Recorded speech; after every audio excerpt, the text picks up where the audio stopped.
Before you swipe, subscribe, upgrade, finance, enroll, book, or say yes, ask one question. Is this buying me more freedom or buying me another obligation?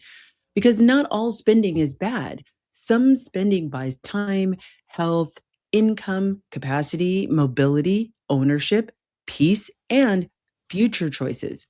But some spending quietly raises your baseline, drains your buffer, creates maintenance, and locks you into needing the perfect income just to be able to keep up. Today, I'm going to be talking about spending that buys options versus spending that buys obligations, how to tell the difference before the money even leaves your account. I'm going to break down freedom spending, maintenance spending, and trap spending, and you'll walk away with understanding what are the options versus obligations spending filter so you can spend for more freedom and not fragility. Let's build a decision matrix before the transaction clears. Yeah.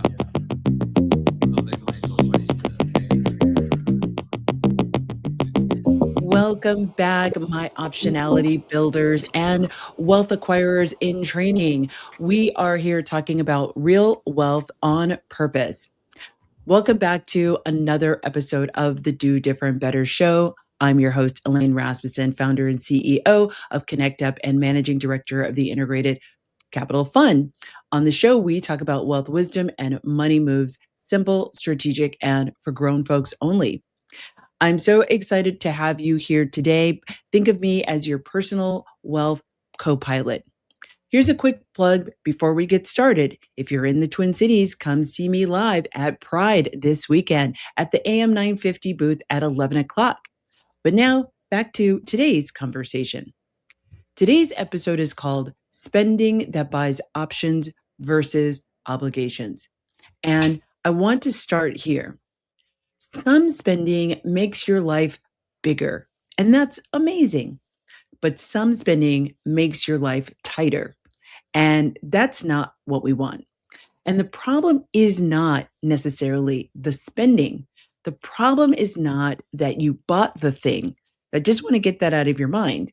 The problem is not that you wanted ease or that you wanted beauty or you wanted help or rest or convenience, or maybe you wanted coaching or you wanted to travel. You wanted a better home, a safer car, a business tool, a house cleaner, a childcare solution, a course, a wardrobe, a vacation, or just simply a better version of your life.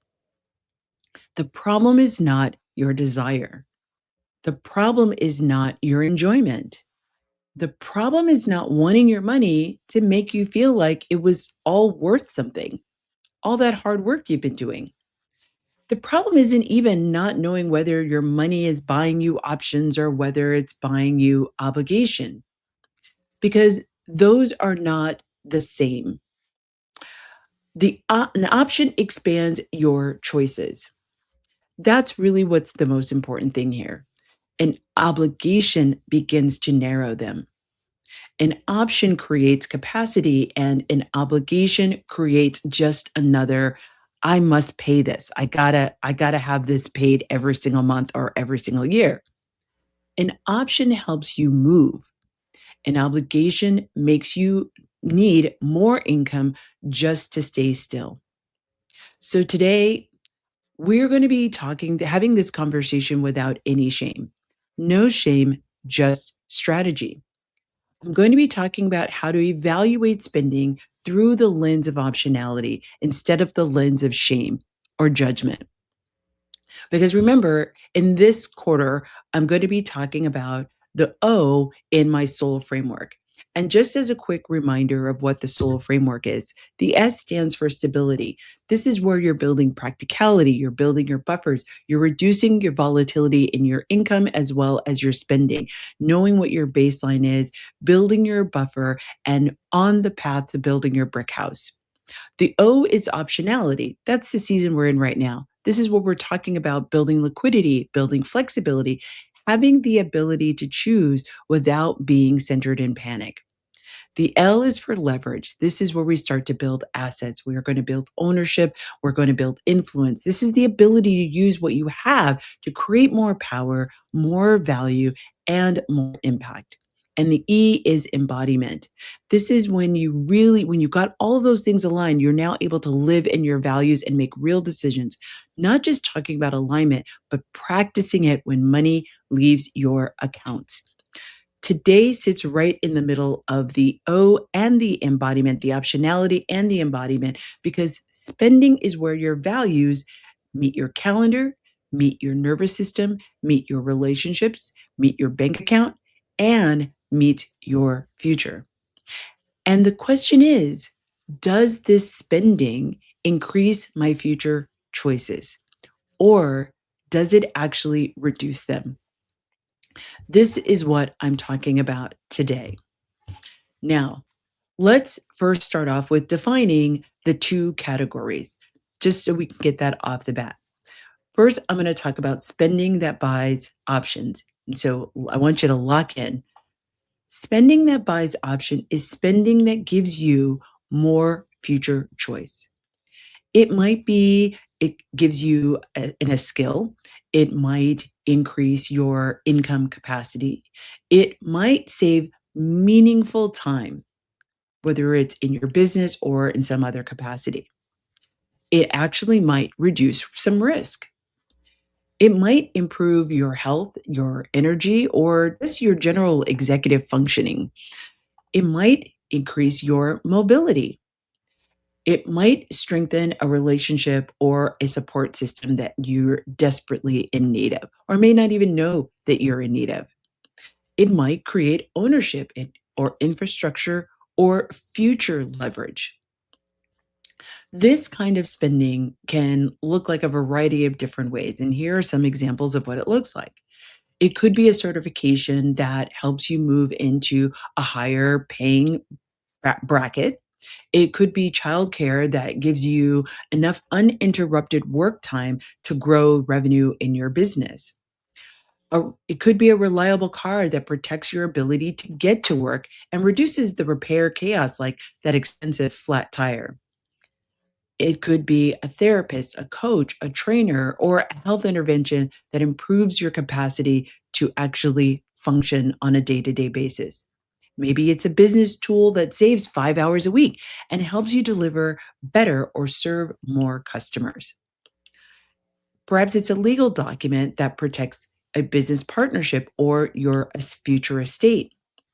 It might be a course you have the time to plan and implement. It could be a house repair that prevents a bigger future problem. Or maybe it's a trip that restores you, strengthens a relationship, and is paid for without debt. It could also be a flex fund contribution that allows you to leave, pivot, negotiate, or say no at some time in the future. This is spending that actually expands choice. Not always immediately and not always dramatically, but at its core, structurally. It gives you more room to breathe that leads to options which lead to better choices. Now, let's talk about spending that actually buys you options, because that's where we start to run into some hiccups. This is the spending that creates a new must pay in your baseline. It adds recurring payments. It raises your baseline permanently or for a very long period of time. It increases more maintenance that you have to be in charge of. It creates lifestyle pressure because your baseline has gone up. It requires more income to be able to sustain it. And often it drains your buffer. And at the very least, it reduces your flex fund or your ability to contribute to the flex fund. It locks you into a version of life that you may eventually outgrow and will hold you back as a result. And this is where typically high earners get trapped because the spending may look reasonable. It may look normal. It may even look responsible. And remember, the brain is a powerful tool. It can talk you into almost anything. A bigger house in a better neighborhood, a nicer car because I work hard. Maybe it's a private school payment because you want the best for your kid. Maybe it's a premium gym membership because your health really matters. Maybe it's a co working space because you're really serious, getting serious about your business. Or perhaps it's a coaching program that you're investing in yourself. Or it could be a software subscription because your business needs this system, although you haven't really vetted it or tested it out. Maybe it's a family support payment because you're the one who's actually in the situation where you can actually help. Or perhaps it's a travel rhythm because you deserve the best. And again, none of those things are automatically wrong. I want to be very, very clear about this. None of these things are automatically wrong, but one of them can become an obligation if it raises your monthly must pay and reduces your ability to make choices. That is the filter, not the question, is it good or is it bad? Here's where I want you to reframe things. And I've talked about this before. Money is a tool. It's not good or bad. Think about a hammer. A hammer isn't useful if you want to cut your hair, but it's really great to remove or drive in a nail. I realize I may be oversimplifying, but I want you to see that the real question is, what does this purchase do for my future choices? Does it actually create capacity? Or does it create more dependency? Dependency on a job, dependency on staying in a relationship, dependency on staying in a state or a city that you don't necessarily feel happy or comfortable in? Does it create more fragility in your mental state, your physical state? Does it reduce volatility? Or does it raise my baseline expenses? Or actually, does it help me build my soul? SOLE or SOUL? Does it make me look stable while quietly reducing my optionality? I just had a friend who's a professional stylist invite me to go with her to Dallas to the opening of a celebrity stylist, their new store. My friend has done a lot of free work for this person with the goal of getting to work with this celebrity stylist or be able to get some work for them. As we started making flight and hotel arrangements for what would be a weekend jaunt, I did some easy math and said, with flight, hotel, lift, food, shopping, this is going to be a $1,000 weekend for each of us. Now, this is a girls' trip for me, but this person hasn't demonstrated their desire to work with her or give her work. So I had to ask her, do you want this to just be a fun girl trip? Or do you really want this $1,000 to turn into something for your business? Neither one of those is a bad choice. But when making a compulsive spend, you should be really clear and intentional about the implications of that decision. I don't know what my friend has decided. One of our conversation was she might go without me. I told her I was happy to go and I was really looking forward to a girls' trip, but I also know that she's really trying to level up her business. So I just wanted her to be thinking about, is this just a girls' trip and we're just having fun? Or is she really looking at this as a better opportunity for her business with a person who's demonstrated that they haven't really supported her business in a meaningful way that leads to her getting more work or at least getting more experience by working with this person? And so this is the trap that I'm talking about. And now I'm going to really speak directly to some of my high earners. High earners often have enough income to qualify for things that are technically affordable, but strategically expensive, not only in the short term, but also in the long term. And so this distinction, it becomes even more important. Technically affordable means, hey, can I make the car payment? Sure. Can I strategically afford? Is it strategically affordable? Which means, can I make the payment and still build my buffer, my brick house, my flex fund, build ownership, create rest, not have an impact on my health, and create other options? Those are very different questions. A lender might tell you that you can afford the house. I've had that happen to me before. The dealership might approve you for that car loan. I've also had that happen to me before. That subscription might only be $49. The business tool might only be $199 a month. That membership might be $300 a month. And if you're talking about lifetime, that's about exactly how much it costs. The school, the activity, the travel, the upgrade, the service, and the support payment for your family member might all make sense one by one. But optionality is not destroyed one decision at a time in isolation. Optionality is destroyed by accumulation. One monthly payment, then another, then another, then another. And that's when we start to see the accumulation of the decisions that were made independently. And until your income is high, your choices are low. That is the high earner, not yet rich trap. You look successful, you are earning, however, you're handling it very pretty well, right?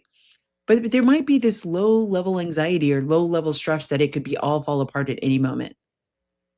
Your life requires too much income to keep running. And so if something happens and you don't have that income, you can't easily take a lower paying strategic opportunity. You can't leave that toxic job. You can't take a pause. You can't even begin to invest because you have made these other decisions that now have implications for future you. You can't help with wisdom because you're always helping from depletion. You can't take that entrepreneurial risk you've been wanting to take that you've been planning for. And you can't renegotiate your life. You're not in a position to do so because the obligations are so loud. So the line for today is high income makes obligations easier to acquire and harder to question. That is why this conversation is so important.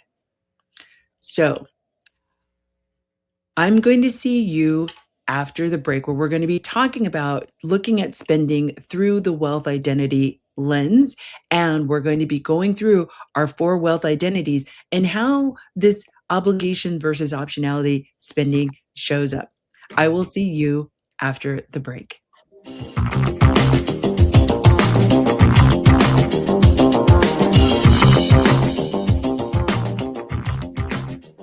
Yeah.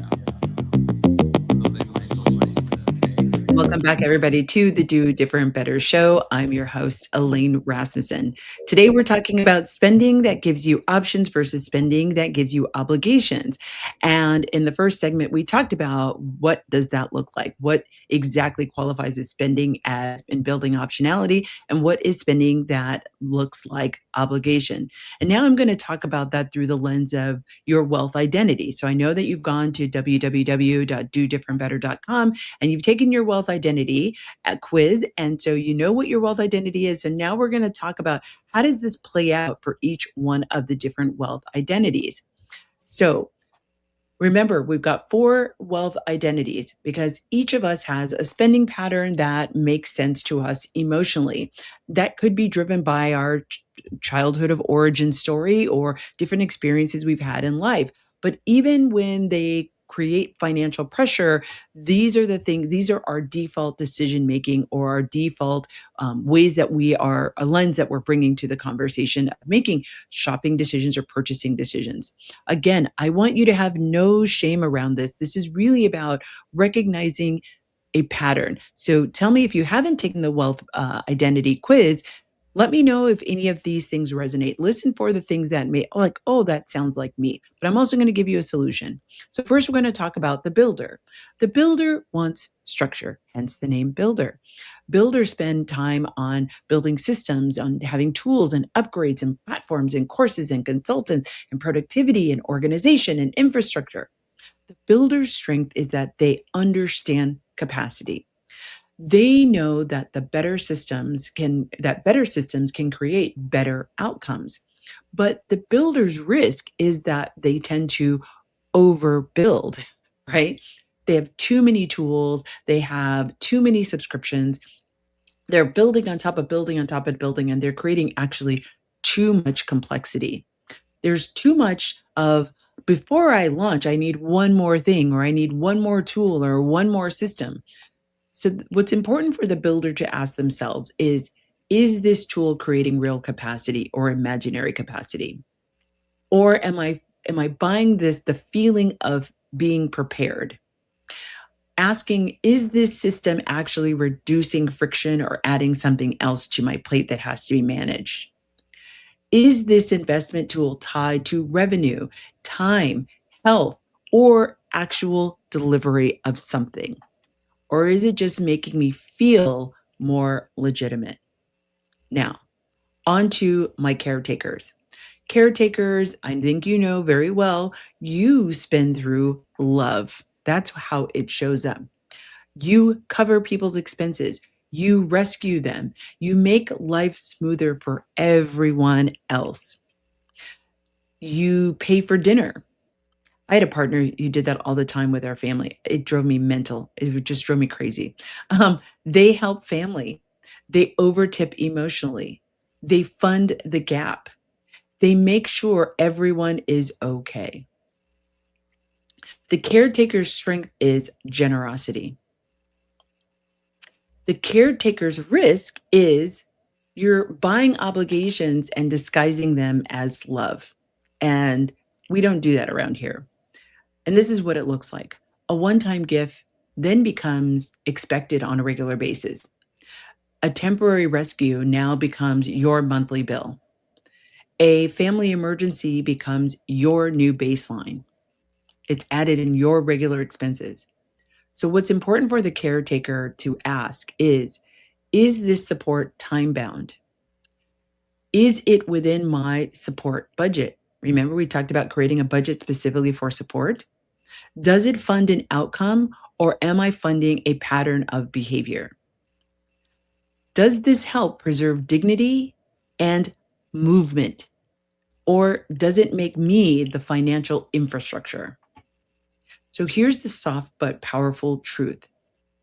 You can love people without becoming their backup plan for everything in their life. Now, on to my maximizer. The maximizer wants the best, the smartest options, the premium version, and, things with the highest return on investment. And that seems reasonable, rational, right? They're looking for the best school, the best neighborhood, the best coach, the best course, the best tool, the best travel, the best hack, the best optimization. The maximizer's strength is their ambition. That's great. But the maximizer's risk is stacking smart expenses until their optionality disappears. Every expense has a justifiable reason. Every upgrade has a justification. Every investment is strategic, quote unquote. But strategy without sequencing actually becomes chaos. So the maximizer has to ask themselves, is this the best move right now? Right now, in this moment, or just the best looking move? The move that maybe makes me look good or makes me feel better. Does this fit my current stage? Right? And can I implement it? Does this create more options? Or am I optimizing myself into more pressure? And we have to be careful because, again, the brain is a powerful liar. And so we really have to analyze or examine this. Now, for my minimalist strategists, they want simplicity. They don't want to overthink. They don't want to track every single dollar. They don't want their money to become a whole second job and having this due diligence that's on a hourly by hour basis, right? Their strength is that they want to avoid unnecessary complexity. And that's great. However, their risk is default spending. The subscriptions renew automatically. Their insurance increases without them knowing how much or when. and their lifestyle begins to creep. Their baseline starts to creep. Apps stay on their credit card and just are automatically renewing. Support payments continue when they should have ended. Money leaks out because nobody wants to do the admin. So the minimalist strategist needs to be really hyper focused in asking themselves, what am I paying for by default? What monthly expense do I not even notice anymore? What obligation did I never intentionally actually choose? What renewal, service, or convenience became permanent without even reviewing it? This is why the options versus obligation filter matters so much. It gives every wealth identity a way to pause without spiraling. Now, here is the diagnostic. Before we are going to break, I want to ask you 5 important questions. And you don't have to answer them all right now, but I'm hoping that as you're listening to this, see what one really lands for you. Maybe your heartbeat goes a little faster. Maybe you are thinking about your chest gets a little tighter. But question 1 is, what recent purchase gave you more freedom? Not what purchase felt fun, not what purchase made you look good. What purpose actually gave you more choice? Question number 2. What recent purchase created a new obligation? Question 3. What monthly payment do you now resent? Right? Maybe it was great in the beginning and now you can't stand every time you look at your credit card bill or or you look at your banking statement on your phone and you're like, ugh, every time I see that I just want to like pull my hair out, right? This one is super super important because resentment is often a signal that something became an obligation without you actually giving consent. Now, question number 4. What expense looked small but actually raised your baseline? Because small recurring costs, they're sneaky. They don't feel dangerous until they start to multiply. And here's question 5. What spending actually increased your capacity? That might be the spending that you actually want to keep. Remember, it's not good or bad. We're trying to create capacity because we are not, the goal here is not to just cut everything out of your life. We're not shrinking your life down to a penal system, right? Or punishment. We are learning to spend for freedom. And we're learning that we need to install a filter.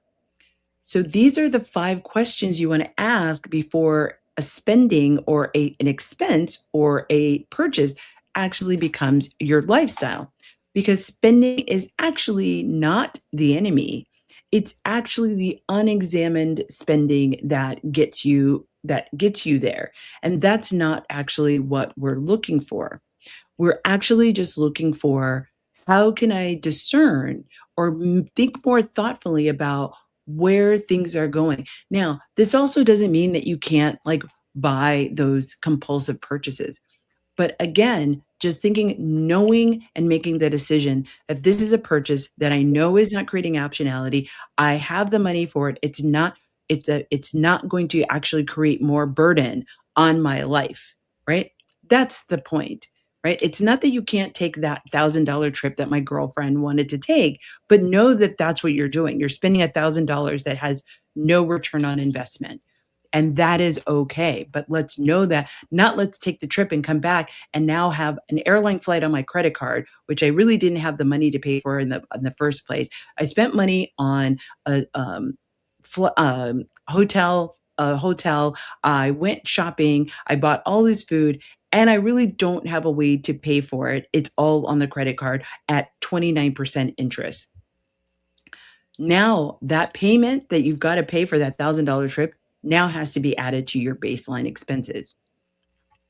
And so that means for a small business, and she's a small business owner, now she's got to go and now find that money through hopefully getting a client that's now going to pay for that.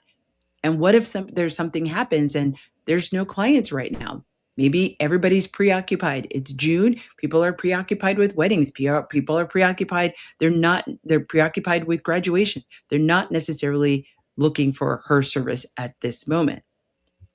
So, really thinking about how making the intentional decision that you actually want to spend this money and know that this is just a fun trip, or I'm doing this because I actually have an intention and want to turn this into something for my business. Either I want to turn this into work, I want to turn this into a connection, I want to turn this into, so like being super, super intentional about what that means and what that looks like.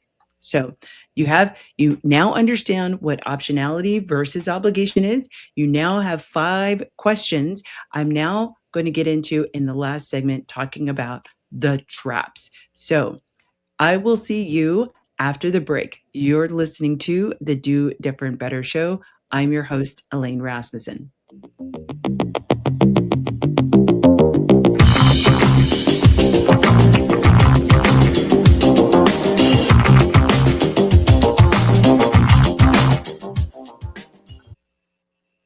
Yeah.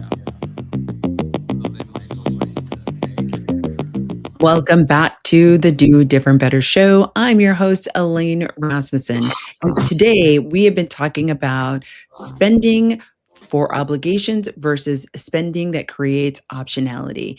And in the first segment, I talked about what is the difference between spending for optionality and spending for obligation.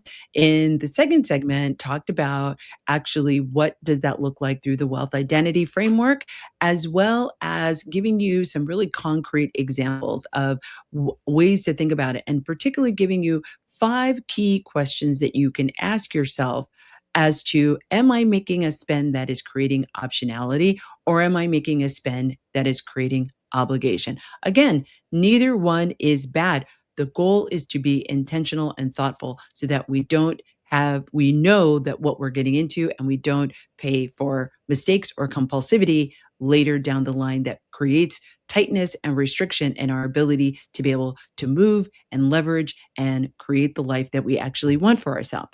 So now, as we close out this episode, I'm now going to be talking about the 3 different types of spending, right?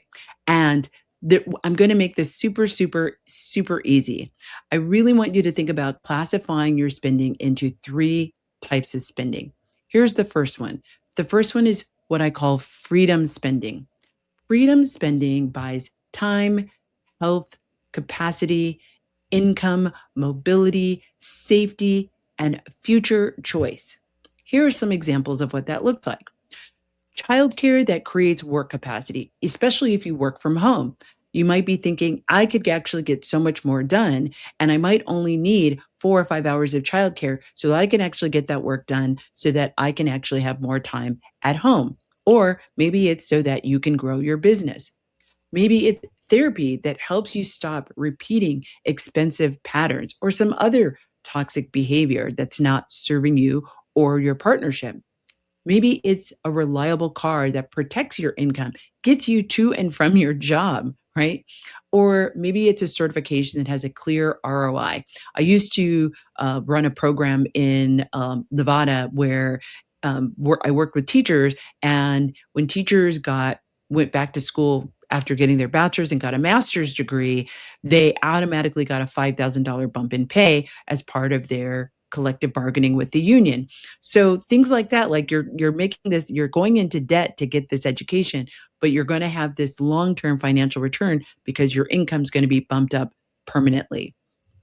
Maybe it's a business tool that saves you measurable time, right? That allows you now to sell more, field more customers, whatever the case may be is. Maybe it's a legal agreement that prevents future chaos. Maybe it's a partnership agreement or estate planning.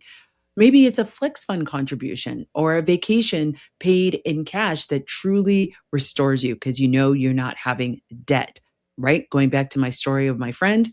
But also, freedom spending says, this is going to give me more life. The next category is maintenance spending. Maintenance spending keeps your life running. It's not glamorous or sexy. It's not always optional, but it must be planned. Some examples are life insurance or health insurance. Maybe it's home repairs. I'm literally working on my basement right now. My basement remodel was really intended to, one, gain some more living space in my home, but also make my home like give me a higher quality of life, which means I know I'm the kind of person, I'm a subject to my environment. And by having a better environment, I'm going to work better. I'm going to feel better, which means I'm going to show up better for everything that I do. I'm going to show up better for all of you, right? Maybe it's a home repair that you've been looking to do. Maybe it's a new air conditioner, or maybe it's a car payment or some medical care that you've been putting off. It could be taxes, either preparing for taxes or paying some back taxes so that obligation is no longer there. Maintenance spending says this keeps the machine running. The danger is pretending maintenance is optional until it becomes an emergency. So once again, the danger is pretending maintenance is optional until it becomes an emergency.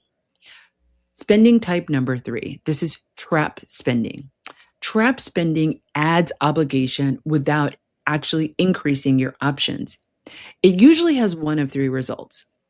It raises your baseline, it drains the reserves, and it is driven by pressure and sometimes by pleasure. Here are some examples. A car payment that steals from your buffer, meaning you maybe go from one car payment to a bigger car payment because you wanted a better car, because you thought that that was the thing that you needed to do, right? A business subscription stack that you barely use, a luxury upgrade financed by stress, a family support with no end date, a house that keeps you in a job that you hate, a course bought from panic but never implemented, or a membership that kept because canceling feels like admitting something that you don't necessarily want to admit to yourself. Trap spending says, I look like I was moving forward, but I'm actually narrowing my choices. Again, no shame. This is all information, right? Now you have information. So now you can think about how you might want to make decisions differently. All we have done, we've all done some version of this. The point is to catch it earlier than later. So now that we've gone through the 5 questions and we've gone through the different types of spending traps, now I want to get into something that is just as important that I think, especially for this topic, that I want you to consider. And these are going to be the decision rules. So once again, some of you might be thinking like, okay, Elaine, this is all great, but if I know that I'm really good at manipulating myself into justifying or rationalizing things, what can I do? So I'm going to give you some objectivity. I'm going to give you some decision rules that you can implement to help your brain realign, reassess, and be able to actually stop reimagineering your rationale for some of the decisions that you're making. Now, these are the rules I want you to take from this episode. Rule number 1, if it is reoccurring, it must fit the baseline. If it comes every month, it is not casual. It is a part of the structure. And then what did we say? The decision for whether or not it goes in the baseline is it necessary to keep life running, right? So you've got a 2-pronged approach. If you don't know what those decisions are, go back to a previous episode. I talk about what are the decision rules for your baseline, right? Rule number 2, if it drains your buffer, right? So we've got our baseline, we've got our buffer, and we've got our brick house. If it drains the buffer, press the pause button. It's not that it's an automatic no, it's a pause. And what protection are you giving up if you were to go forward, right? Rule number 3, if it increases income, capacity, health, mobility, ownership, I want you to evaluate it as a potential option. Don't reject strategic spending just because it costs money. Some spending is how you get to the next level. Rule number 4. If it requires perfect income to sustain, it is an obligation trap. Perfect income means no job loss, no slow month, no health disruption, no family event, no emergency, and no external market change influences what your decision is or what the spend is or to your life. And we all know that that's just not how real life goes. Rule number 5. If you feel urgency, guilt, or comparison, wait 24 hours. This is a powerful one that I continue to use right now. I use it I wouldn't say often, but I know that feeling of compulsion. I know that feeling of like, oh, I've got to have it right now. Give it 24 hours. Right? You're running off of adrenaline that's pumping in your body, or maybe even dopamine that's going to your brain that says, yes, that will make me feel better. It'll do these things that I'm convincing myself that it'll do. Wait 24 hours to let the hormone run out of your body and see if it still makes sense the next day or the next evening, whatever the case may be is. Urgency is often anxiety wearing a really, really cute blazer. Guilt is not a budget category. Comparison is not a financial plan. Simply wait it out. Wait the adrenaline out, wait the dopamine out, and see, okay, clearer heads can prevail. Once again, it's not saying that upon immediate discussion, the decision is not a good one. It's that you're creating discernment. Now, rule number 6, no new fixed cost without removing or reducing a fixed cost. Remember our 1 in, 1 out rule. If you add a recurring expense, remove or reduce another recurring expense. Okay. That one rule alone can protect a lot of optionality. Something similar I used to do with my son. So my son he's a December baby. So he's got his birthday and he's got Christmas. We celebrate Christmas, and he's got both of those in the same month. Well, as you can imagine, he's got people giving him birthday gifts, maybe classmates, maybe friends, and then he's got things that are coming from the family and also friends giving him Christmas gifts. So when he was a child, what I would have him do is he had an 18-gallon Rubbermaid tub that all of his toys went in. And when we would have get his birthday gifts, I would say, okay, all of your toys have to fit in this bin. So if you've got new toys, something's got to come out. And so the things that would come out had to fit in one of 3 categories: what he was going to keep, what he was going to give away, and what was trash. Like no kid would want those toys because they're just trash, right? Now, the ones that he would give away, and we would not put things in the giveaway pile that were like broken or anything like that. So we kind of had some discernment around what stayed in the pile to give away. And the giveaway pile, I would have him go, we would go to shelters, or we would go to the pediatric ward of a hospital, or we would go to some child care center, and he would give these toys away. So one, he's now understanding the concept of giving, and he's understanding the concept of giving like something nice, not just his trash, not his garbage. Then he had more room for all the new toys that he would get. And it was a powerful lesson. Now, it was born out of practicality. I didn't want a whole bunch of toys around my house, all right, particularly as a single parent. But it also was a great tool of helping him appreciate you don't just get to lie into your impulses and keep every single thing and hoard every single thing, right? It was really about him learning that he had to discern what he was going to keep and what he was not going to keep, right?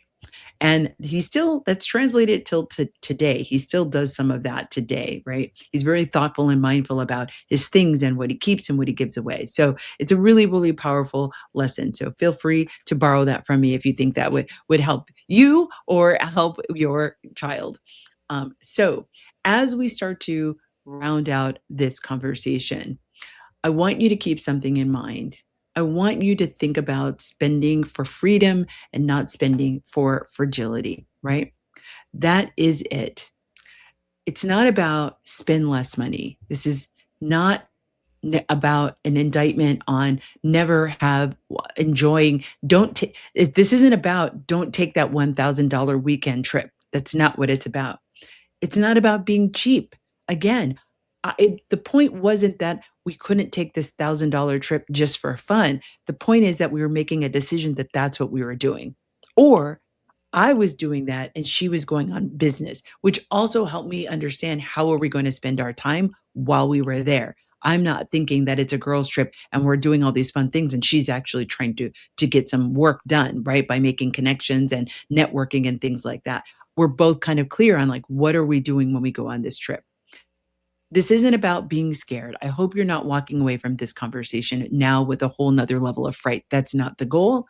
But and the goal is also not to hoard cash, but really thinking about spending for capacity and building your capacity and being more intentional, spending for your health, right? Prioritizing your health, because without your health, you can't do any of this. Spending for ownership, right? Whatever that means, whether that is a rental property, whether that is a car that's going to be safe and secure for you, like, that gets you to your job, but it's also spending for real joy, right? Not superficial joy that dissipates, spending for the life that you're actually wanting to build. But stop buying obligations and calling them options. Stop buying pressure and calling it self care. And stop buying maintenance and regretting the full cost. Stop buying a lifestyle upgrades that require a version of you that is never tired, never sick, never interrupted, never caregiving, never in transition, or never in a slow season, because that version of you does not exist. Build for the real you, the brilliant you, the high capacity you, the sometimes tired you, the ambitious you, the generous you, the future wealthy you, the you who deserves both joy and choices. This week, your action item is simple. Download the option versus obligation spending filter, then pick one recent or upcoming purchase and run it through the 5 questions that I've given you. Does it increase your future choices, or is it a one time recurring expense? Does it create maintenance? Does it protect or drain your buffer, your brick house, your flex fund? Is it values aligned or pressure aligned? And if you want examples, you can go to YouTube or send me a question. Contact me over YouTube or on Instagram. Send me a DM. Would love to hear from you, because optionality is built in the moment before money leaves the account. Spend for freedom, not for agility, and turn income into optionality. I can't wait to see you at Pride next week. And if you're not going to be at Pride, then I will see you the week after that, where I show you how to do different better.